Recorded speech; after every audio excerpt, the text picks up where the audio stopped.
স্বামী বিবেকানন্দ বিশ্ববিদ্যালয় ব্যারাকপুরের পক্ষ থেকে চালু করা হলো centre for gender study department. Nishidin diagnostic centre, A complete diagnostic solution. আমাদের ঠিকানা 144/1 সেন্ট্রাল রোড, আনন্দপুরি, ব্যারাকপুর, কলকাতা 122। আমাদের যোগাযোগ 9875338719। স্বামী বিবেকানন্দ বিশ্ববিদ্যালয়ের পক্ষ থেকে ব্যারাকপুরে শুরু করা হলো centre for gender study department. নতুন এই বিষয়টি নিয়ে বুধবার এক আলোচনা সভার আয়োজন করা হয় স্বামী বিবেকানন্দ বিশ্ববিদ্যালয়ের পক্ষ থেকে। এই দিনের আলোচনা সভায় বক্তা হিসেবে উপস্থিত ছিলেন কলকাতা বিশ্ববিদ্যালয়ের প্রাক্তন ডিন সংযুক্তা দাশগুপ্ত সহ অন্যান্য বিশিষ্টজনেরা। সংবাদ মাধ্যমের মুখোমুখি হয়ে কলকাতা বিশ্ববিদ্যালয়ের প্রাক্তন ডিন সংযুক্তা দাশগুপ্ত এবং স্বামী বিবেকানন্দ বিশ্ববিদ্যালয় ডিপার্টমেন্ট অফ ইংলিশের মুখ্য অধ্যাপিকা ডক্টর ঋতুপর্ণা চক্রবর্তী জানান, আজকের আলোচনাটা প্রধানত এই বিবেকানন্দ ইউনিভার্সিটিতে একটা সেন্টার ফর জেন্ডার স্টাডিজ, ওই আগে ছিল আমরা মানবী শিক্ষার ওপরে এই সেন্টারগুলো বিভিন্ন বিশ্ববিদ্যালয়ে খোলা হয়েছিল 1970s থেকে। এখন প্রায় 45টা এই ধরনের সেন্টার আমার মনে হয় 2010 অবধি, আমি যতদূর জানি, এগুলো চালু ছিল। কিন্তু যেটা বিশেষ করে আমাদের লক্ষ্য করা উচিত যে এখানে উইমেন স্টাডিজ আমরা বলছি না, শুধু মানবী শিক্ষার কথা আমরা বলছি না, এখানে জেন্ডার স্টাডিজ বলছি।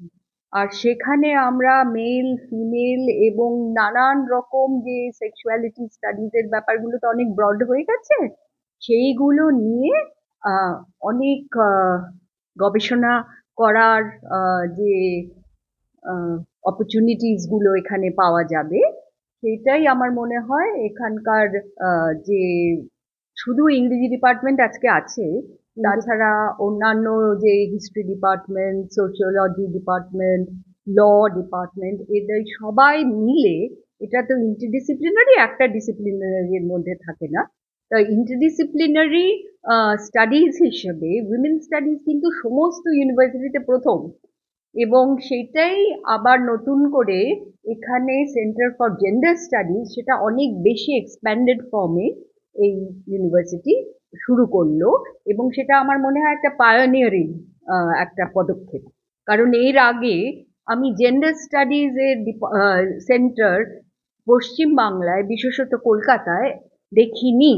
অবশ্য আমি যে সবকিছু দেখেছি বলতে পারবো না, কিন্তু আমার মনে হচ্ছে এটা একটা অত্যন্ত ভালো পদক্ষেপ হয়েছে। ইউনিভার্সিটিতে আমরা একটা সেন্টার শুরু করলাম, সেন্টার ফর জেন্ডার স্টাডিজ। কিছুদিন আগে আমরা আরো একটি সেন্টার স্টার্ট করেছি, সেন্টার ফর ফিগার স্টাডিজ। ছাত্রছাত্রীদের ক্ষেত্রে বলবো, আমাদের এই সেন্টার তৈরির যেটা মুখ্য উদ্দেশ্য, যে এটা শুধু একটা কারিকুলামের মধ্যে আবদ্ধ থাকবে না।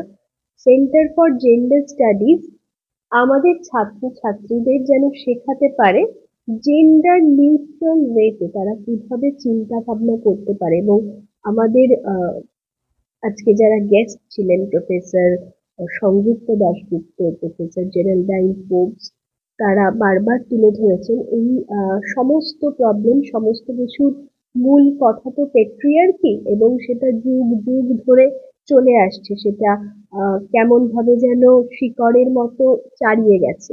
তাই আমাদের ছাত্রছাত্রী তারাও তাদের প্রত্যেক দিনের জীবনে তাদের নানান রকম অভিজ্ঞতা হয়, অনেক কিছু তারা ফেস করে। এই যে এই ধরনের সেন্টার, এখান থেকে যেই শিক্ষা তারা নেবে, তারা যেন একজন সমাজ সচেতন মানুষ হয়ে উঠতে পারে, এবং তাদের জীবনে তারা যেন এই ডিসক্রিমিনেশন গুলো না করে, এবং তারা যেন সহ্যও না করে। এটাই আমাদের লক্ষ্য, প্রাথমিকভাবে এটাই আমাদের লক্ষ্য। সাধ্যের মধ্যে স্বপ্নের ফ্ল্যাট খুঁজছেন? লাবণ্য গ্রুপের পক্ষ থেকে ব্যারাকপুর হরিসভা মন্দিরের নিকটে সোনাঝুরি আবাসন। থাকছে lift, top floor, set, 0% GST. এছাড়াও থাকছে ব্যাংক লোনের সুব্যবস্থা। দেশের 75তম স্বাধীনতা দিবস উদযাপন উপলক্ষে থাকছে প্রতি ফ্ল্যাট কেনার উপর আকর্ষণীয় উপহার। থাকছে 10 গ্রাম সোনার কয়েন সম্পূর্ণ বিনামূল্যে। ফ্ল্যাট বুকিং চলছে। আমাদের যোগাযোগ 7278200456।